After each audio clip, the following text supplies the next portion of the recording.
Yes, my friends, the Baltimore Ravens narrowly missed out on a great quarterback. I'll tell you all the details, and I also want to remind you that we have a very important game on Sunday. Coach John Harbaugh is finalizing the final details to face the Eagles, and I confess that I'm very optimistic. I'll tell you all about it, but before I continue, make sure you've already hit the like button if you believe we will win the next matchup against the Eagles. I do. If possible, comment like this: the Ravens will go to the Super Bowl. Go Ravens! Now let's get to the point. Yes, we missed out on a great opportunity to sign Daniel Jones. News recently broke that Jones chose to sign with the Minnesota Vikings instead of Baltimore, leaving doubts about what could have been for the Ravens roster. Daniel Jones was one of the few quarterbacks still available in free agency, and reports suggest that Baltimore was seriously considering bringing him in. While Jones has had his ups and downs as a starter, his experience and skill set would have provided a significant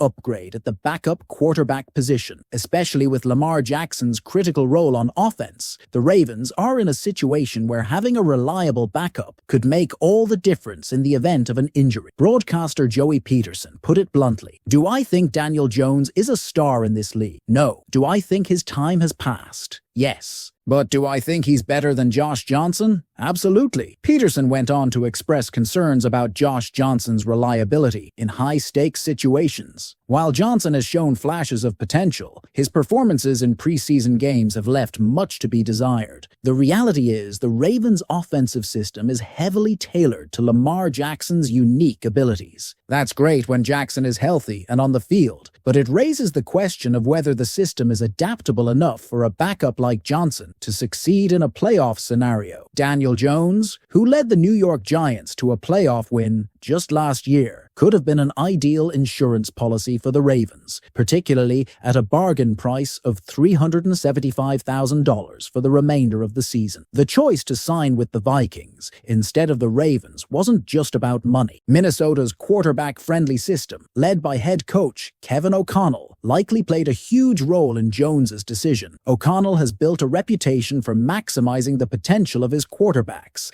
as seen with Sam Darnold's resurgence this season. For Jones, this was likely a deciding factor. After struggling with the New York Giants, he now has the chance to learn under a coach who has a proven track record of turning careers around. Peterson even noted that Jones might see himself in a similar position to where Darnold was just a few years ago, needing the right environment to revive his career. So why didn't Baltimore seal the deal? The Ravens' offense is often described as Lamar Jackson friendly, rather than universally quarterback friendly. While they have an array of weapons, Mark Andrews, Isaiah Likely, Zay Flowers, Rashad Bateman, and others, the system thrives because of Jackson's unique skill set. Without him, questions arise about how effective the offense would be. Peterson pointed out that if the Ravens had an established system that could adapt to other quarterbacks, it might have made Baltimore a more appealing destination for someone like Jones. This missed opportunity comes at a critical moment for the Ravens. With the team firmly in its Super Bowl window, every move matters. The Ravens are currently second in the AFC North, just half a game behind the Pittsburgh Steelers. This division race is as tight as ever,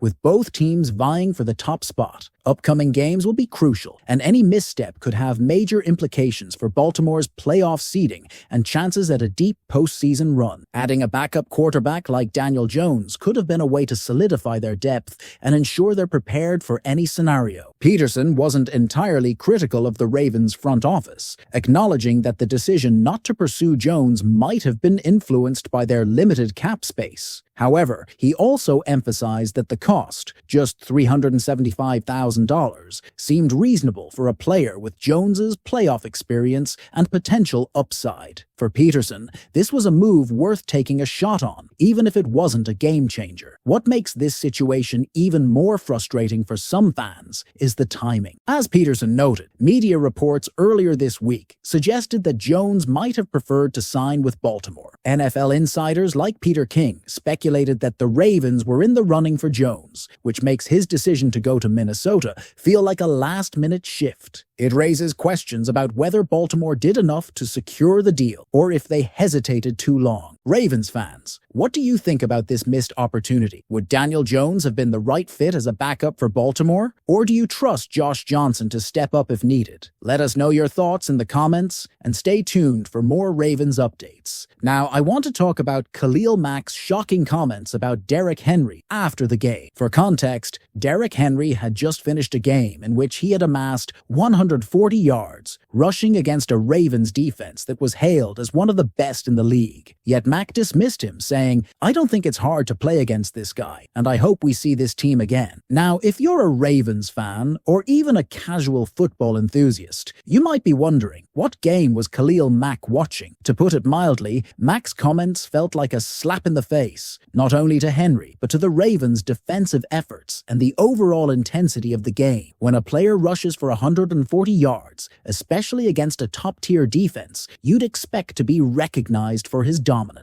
Instead, Mack downplayed Henry's impact, leaving fans to wonder if he was trying to stir up trouble or simply downplaying his team's inability to contain the star running back. What makes this even more bizarre is the context surrounding the game. The Ravens fought fiercely against the Chargers, securing a 30-23 victory. Derrick Henry's contributions weren't just a side note, they were a highlight. So why would Mack choose to undermine that? It almost seems like a mind game, setting up potential fuel for a future matchup. But let's be honest, comments like these only add unnecessary tension and motivation to the opposing team. Henry, already a force on the field, probably won't take this lightly. And speaking of taking things lightly, let's shift to another hot topic that's been making the rounds: the constant questioning of Lamar Jackson's career. Recently, a graphic surfaced during a sports segment with Shannon Sharpe and Stephen A. Smith, asking if Lamar's career would be considered a failure without a Super Bowl victory. The timing couldn't have been worse. It came right after the Ravens' win over the Chargers. The question wasn't hypothetical.